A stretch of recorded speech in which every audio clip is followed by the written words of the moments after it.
Hey guys, Red Eye Gaijin here.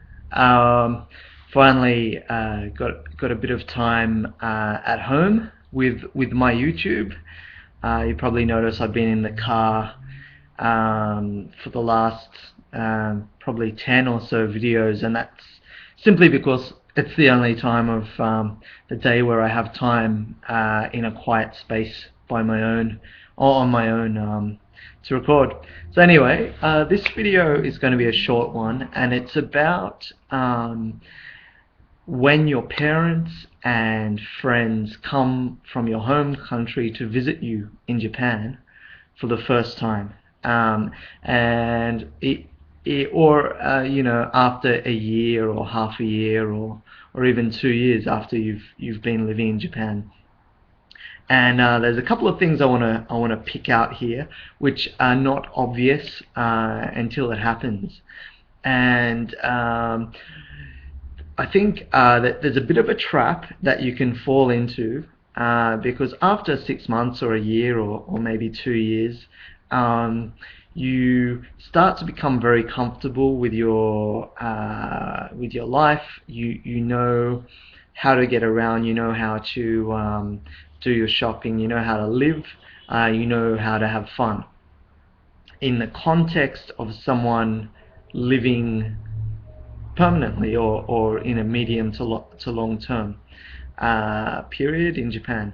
Um, what you might not realize is, or at the time, which probably sounds obvious to some of you, but when family and friends visit, for them, although that they've come to see you, it is a holiday for them, and they will enjoy more to see very sort of typical sightseeing type things, which for many gaijin, after some time become the last thing you want to do. And I think there's a bit of a culture within the gaijin community that to do sightseeing stuff or the stuff that's such a such an obvious foreigner thing to do.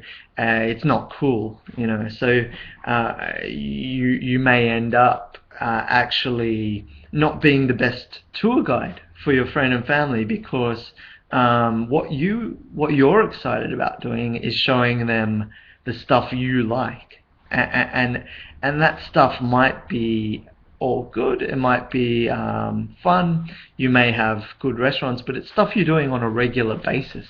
So it's probably your local sort of good restaurants or things that you do with sustainability in mind. So things you want to do, as opposed to the mindset of I'm coming to Japan for 10 days. I want to do the 10 best things ever.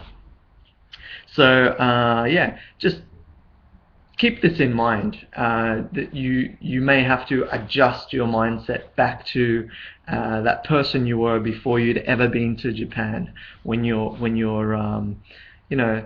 handed over the responsibility of being the tour guide for your friends and family that visit. The other thing that I think happens in this situation is you can naturally become a bit protective over um, over all the things you've come to learn about Japan, all these so-called strange things, things tied up with the culture and the mindset and the economy, the situation, the way males and females work, the way young people and old people work together in Japan. It all works so well, and you understand that now.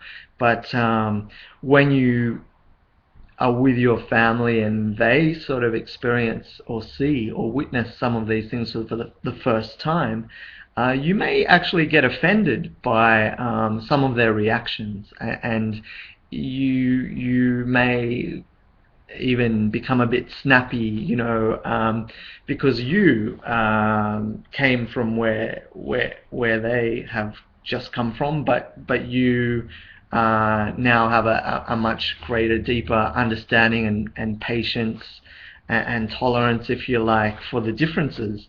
But just keep in mind that it's taken some time for you to get used to. So your mum, your poor mum or dad or brother or sister, who are here for into their second and third day ever in Japan, they've got you got to give them a bit of leniency.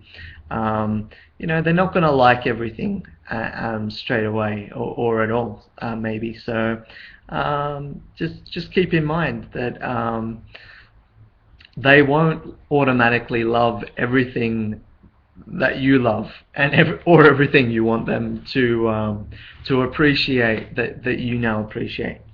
So that's about it. I just wanted, to put that out there, especially for you guys who are just embarking on your journey in Japan or about to, or even some of you guys who have been around for a long time and had a bit of a bad experience with your family or friends visiting. So just keep. I guess the two takeaways are: when people visit you, keep in mind that they're only going to be there for a short time, so pick the few really big must-see and do things, the restaurants with novelties which you might cringe at, sort of talking to your other Gaijin friends who live there or Japanese friends about visiting, but that's probably the stuff they'll enjoy more. And after all, you'll probably enjoy yourself more if they have a good time, regardless of if it's not exactly your idea of the best part of Japan. And that's it. Red Eye Gaijin. Hope this stuff is helpful. Cheers.